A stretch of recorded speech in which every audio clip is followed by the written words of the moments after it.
Wala na ba ibang choice? Si Candidate 1, may plataforma, malinis na record sa barangay. Pero si Candidate 2, may pangalan, may koneksyon. Pero baka wala pa rin mangyari. Isa lang ang boto ko. Pero paano kung magkamali ako? Kailangan ko ng sagot. Pero saan ako hahanap?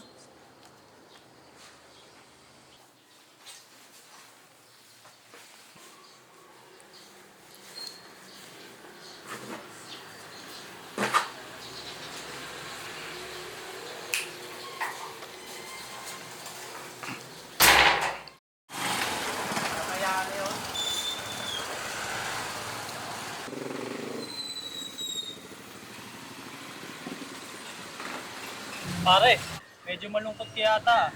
May nangyari bang hindi maganda? Wala. Inisip ko lang kung ano mangyari sa darating na eleksyon. Eleksyon. Aba, mahirap talaga yan. Lalo na't kung gusto mong maging wais sa pagpili. Kaya nga eh. Hindi ko pa rin alam kung sino dapat kay boto hanggang ngayon. Si Candidate 1, may plataforma siya. Pero si Candidate 2, may pangalan, may connection.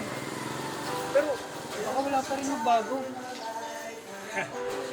Mahirap talaga maging botante, di ba? Lagi nagdadalang isip. Pero tandaan mo, sa huli, ikaw lang makakapag-desisyon. Hindi mo dapat gawing basihan ang pangalan o plataforma lang. Ang pinan mo ay kung sino bang may malasakit sa bayan. Malasakit? Pero paano kung hindi ko makita? Paano kung lahat sila may kapakinabangan lang? Alam mo, wala namang perfect. Pero sa bawat boto, ipagkakataon ka magbago. Kahit maliit na hakbang lang, isipin mo na lang. Kung hindi ikaw, sino pa? Tsaka kung hindi ngayon, kailan pa? Di ba?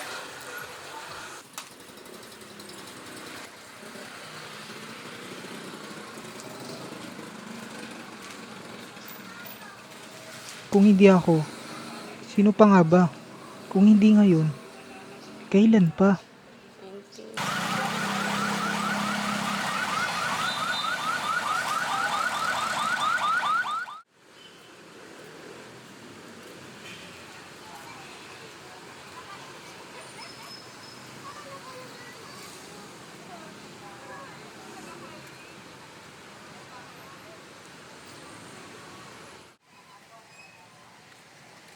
Bakit ba ganito? Panghirap pumili ng kandidato. Dapat ba akong tumingin sa plataforma lang? O kailangan ko rin tignan ng mga tao? Lahat tayo may opinion. Pero sa huli, isang boto ko sa mga kapagpabago. Walang perpekto. Pero may mga bagay na makikita ko lang. Kuha ko ng kikilos.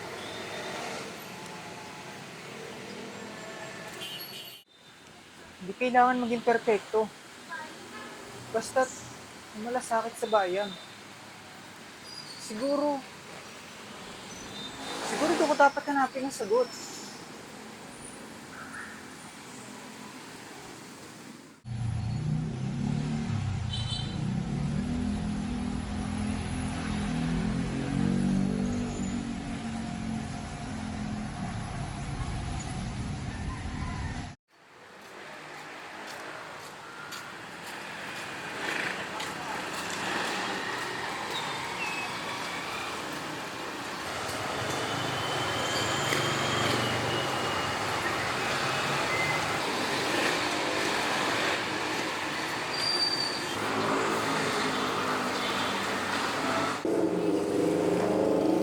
Miguel Bautista ho, as mayor. Miguel Bautista ho, as mayor. Miguel Bautista ho, as mayor. Number 1 po sa Balota, mayor. And sabay-sabay natin baguhin ang bayan ng Santa Rosa. Salamat po.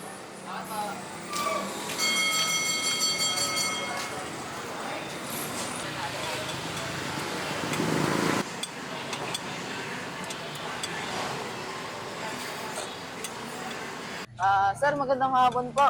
Miguel Sir. Bautista po, number 1 sa Balota. Si Sir Bautista, alam mo, nung bumagyo. Isa to sa mga tumulong sa amin. Hanggang ngayon, hindi niya pa rin kami nakakalimutan. Kaya ngayong eleksyon, hindi ko rin siya kakalimutan. Alam ko may mabuting puso si Sir Bautista. Salamat, sir, ha? Oh, sir, salamat po ha.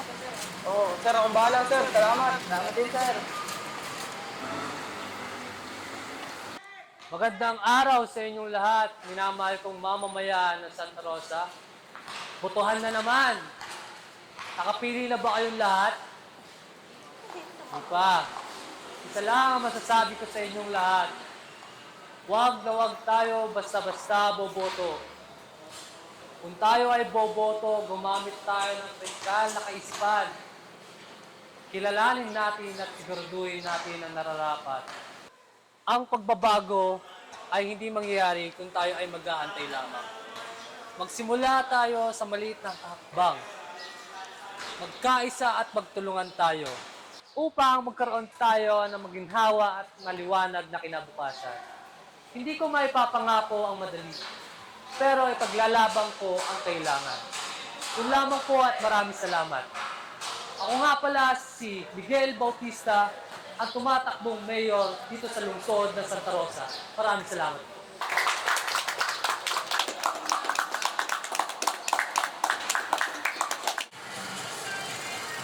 Magandang araw po, Rosenians. Ako po si Celestina Vergara, tumatakbo bilang mayor ng lungsod ng Santa Rosa. Nais ko lamang po ipabatid ang aking 3 plataforma na mas makakatulong po sa ating komunidad.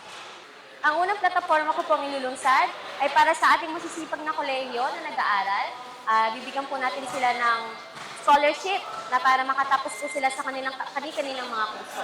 Pangalawang plataforma po na aking inilulunsad ay libreng pagamutan na kahit anong oras po ay magbubukas para sa inyo. Kahit anong oras pong pagpunta nyo ay pwede po kayong pagsilbihan ng ating mga nagtatrabaho sa ating pagamutan. At ang pinakahuli po na aking ilulunsad ay libreng ayuda po para sa ating mga mamamayan na makukuha nyo po bago matapos po ang buwan. Mangyayari lamang po ay kailangan lang po natin magpalista ng ating mga pangalan sa ating mga volunteers para po ating malikom ang mga pangalan at malaman po natin kung ilan po ang pamilyang bibigyan natin ng ating ayuda. Kailangan po ang aking mga plataforma at sana po asahan ko po ang inyong mga boto. Muli po, ako po si Celestina Vergara, tumatakbo po bilang mayor ng lungsod ng Santa Rosa. Maraming salamat po.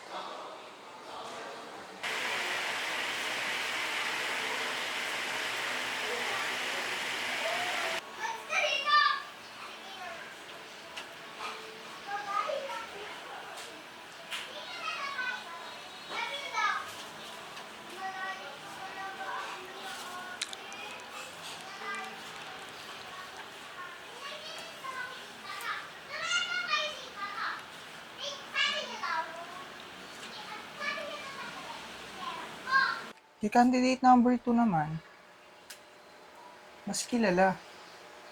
Malakas sa social media. May plataforma pero puro pangako. Ang cons niya naman, involved sa corruption issue, trapo, parang scripted ang lahat. Lakas mong pakitang gilas. Pero pag nahalal na, panindigan kaya.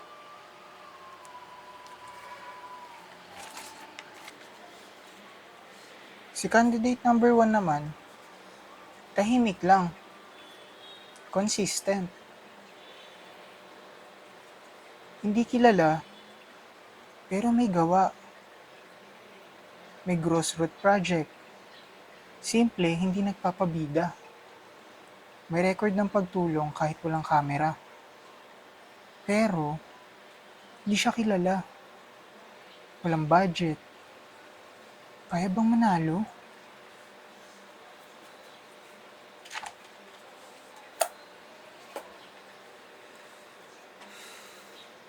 Bakit ganito? Parang lahat may bahid ng duda. Pero hindi na ako bata. Alam ko na ang mali sa tama.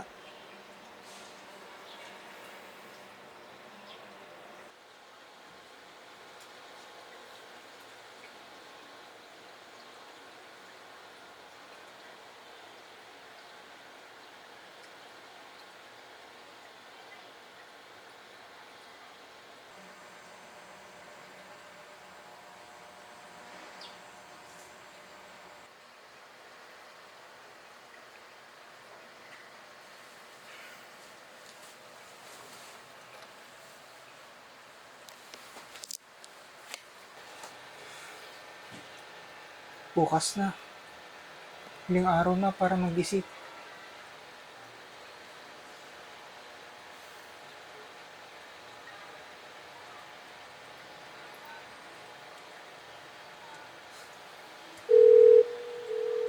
Hello, Joy.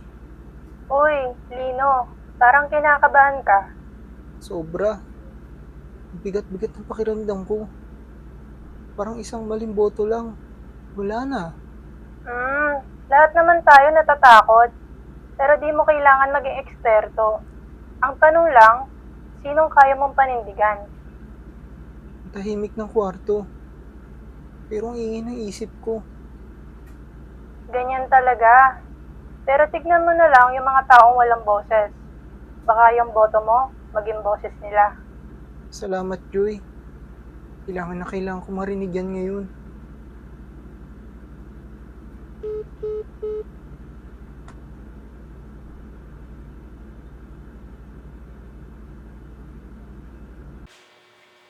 Para sa sarili, para sa iba, para sa kinabukasan. Kaya kailangan ko pumili ng tama.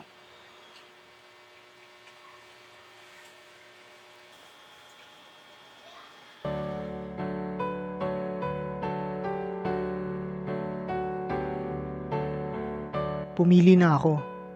Ang mahalaga, hindi ang may pangalan, kundi ang may gawa at may ginagawa. Isang kandidato, marunong makinig. Ang isa, marunong magpakitang gilas. Tahimik ang araw na to. Pero para sa marami, ito ang araw ng sigaw. Di ako dapat mabighani sa pangalan. Mas mahalaga kung sino ang nandito kahit walang kamera. Minsan, hindi mo agad makikita ang tama sa ingay. Pero kung titigil ka para makinig, mararamdaman mo kung sinong may malasakit. Ang tagal ko nagtanong, umikot, nakinig, natakot. Pero ngayon, hindi na ako nagdadalawang isip.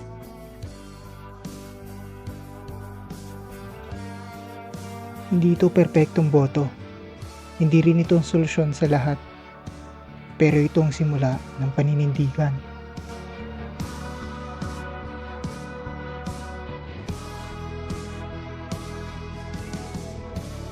Ngayon, alam ko na kung para kaninong boto ko. Hindi para sa pangalan, hindi para sa takot, kundi para sa kinabukasang hindi ko pa nakikita. Pero pinili ko pa rin paniwalaan.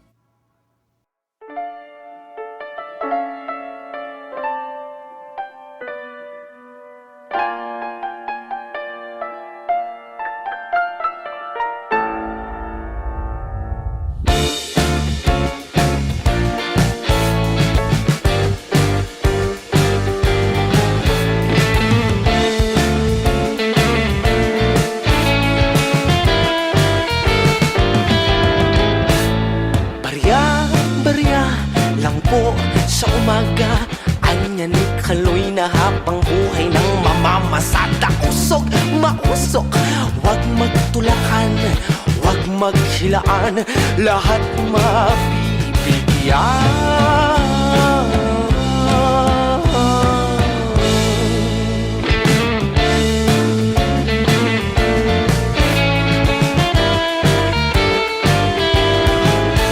O Kaloy, nasa iyo raw ang lunas. Ang ilaw ng tahanan ay napupundi na. Ano na, maawa ka, magkano bang halaga? Sa'yo nakasalalay, buhay ba ay mahal?